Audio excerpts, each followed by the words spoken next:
Hey man, I hope you're doing well today. I wanted to give you a little bit of advice, which I've been using in the last week or so that I've been finding some real tangible success with, and it's got to do with this concept of distraction.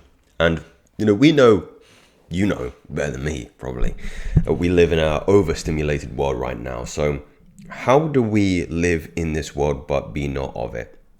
It was Jesus who said that, by the way, not me. Would never take any credit for that. It's an essential pillar, I believe, in quality of life to live in this kind of way. Is, we have to navigate through. Look, let's not mistake it.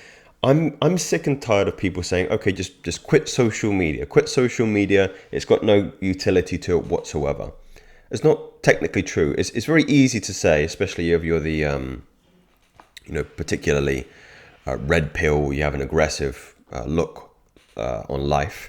But our friends are on social media. Maybe our business is on social media. My business is on Twitter. My business is on YouTube. My business is on Instagram. It's not so easy for us to use these tools. But in the same way, when you interface with these tools that have different methods in keeping our attention, like if you go on Instagram, there is a explore page, which is designed to keep your attention on the leash. If you go onto YouTube, there's the shorts and these other videos, and even now there'll be suggestions in the, I'm not sure it's this side or it's this side, maybe it's this side, to get you to click on another video. So how do you not fall play to your limbic system being taken advantage of and retain control of your prefrontal cortex, which is the decision making, which means, when you're going onto YouTube, you need to have intention behind what you're doing. What video do you want to watch? Is it for entertainment? Is it for education?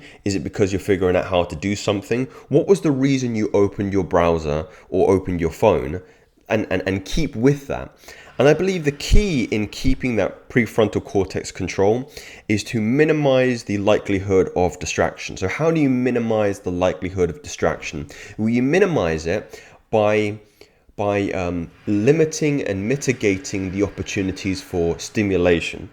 Apologies if you can hear that noise. I've got some builders outside my flat, unfortunately, and they are being unsavory. So what do you do?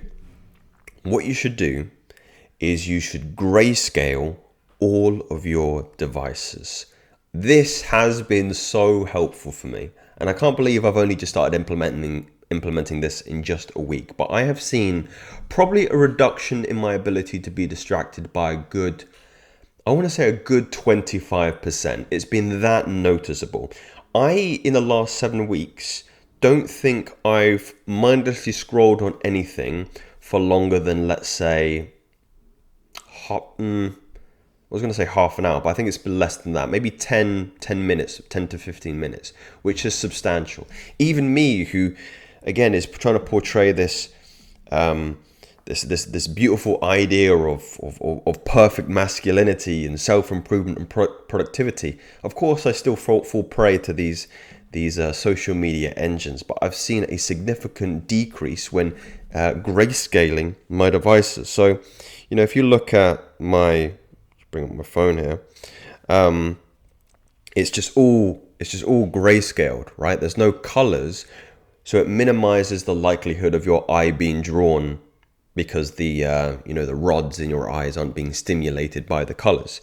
And the way you do this on an iPhone is you just go to settings, you go to accessibility, and then I believe you go to display, and text size, and then I believe, nope, it's not there.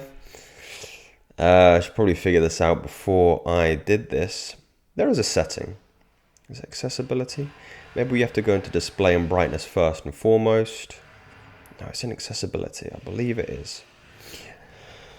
Maybe I should make these videos edited, but I believe it takes away the authenticity about it. I believe it is in accessibility. I believe it is in display. And then you go to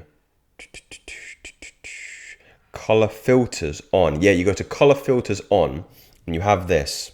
You have these like crayons, and you just click the grayscale. And what's interesting about this is, again, I'm not saying that, evening time's winding down, you can't enjoy colors. But then all you do is when you get to the evening times, you triple click on the power button, I believe, and then the colors come back. So you've got a way to instantly make your device less stimulating and keep your prefrontal cortex, keep the logic, keep the rational part of your brain switched on instead of having the limbic system take over. Because when you open up YouTube, your attention is trying to be stolen. Your attention is trying to be stolen. So protect it. Make it less likely for these, even me, when I'm making my thumbnails, I'm trying to grab your attention. I'm trying to bring you onto the videos. So make them less stimulating so you can actually make a logical decision instead of reactive decision. Because, you'll see a thumbnail with big, bright, bold letters like, "She cheated on her partner for 7 years." It's probably one of my videos coming up right now. And you're drawn into that. It's reactive because your limbic system is like, "Oh, how outrageous. Let me click this. Let me see what scum this woman is," right? I believe that genuinely is a video. But I'm saying only watch those kind of videos when you want to be entertained, as opposed to when you're actually using YouTube from a perspective of utility. Like maybe you're trying to learn something. Keep that in your mind and try not to become the victim of distraction in that way. These builders are really going out with a drill today, gentlemen. So please, you can do this on your computer as well. Damn, they're really testing my my ability to keep focused here. I wish I could grayscale life as well and turn your ears off. That would be sick. Turn your ears off. Maybe get some plugs. But you can do this on your computer as well. As I'm recording this, I'm on grayscale. I'm actually interested to see if it's recorded in grayscale. I don't believe it so. But again, it's just a really powerful, really simple thing that you can do that will increase your focus by 25% in my estimation. So a little bit of free game for you this morning. Please do it. Don't just think about it, do it. And I promise you, your quality of life will go up because you're less likely to be distracted. You've got more focus. And there is a correlation between human beings more focused or more in deep work and happiness and quality of life going up. So do this and your quality of life will increase 25%. Speak soon.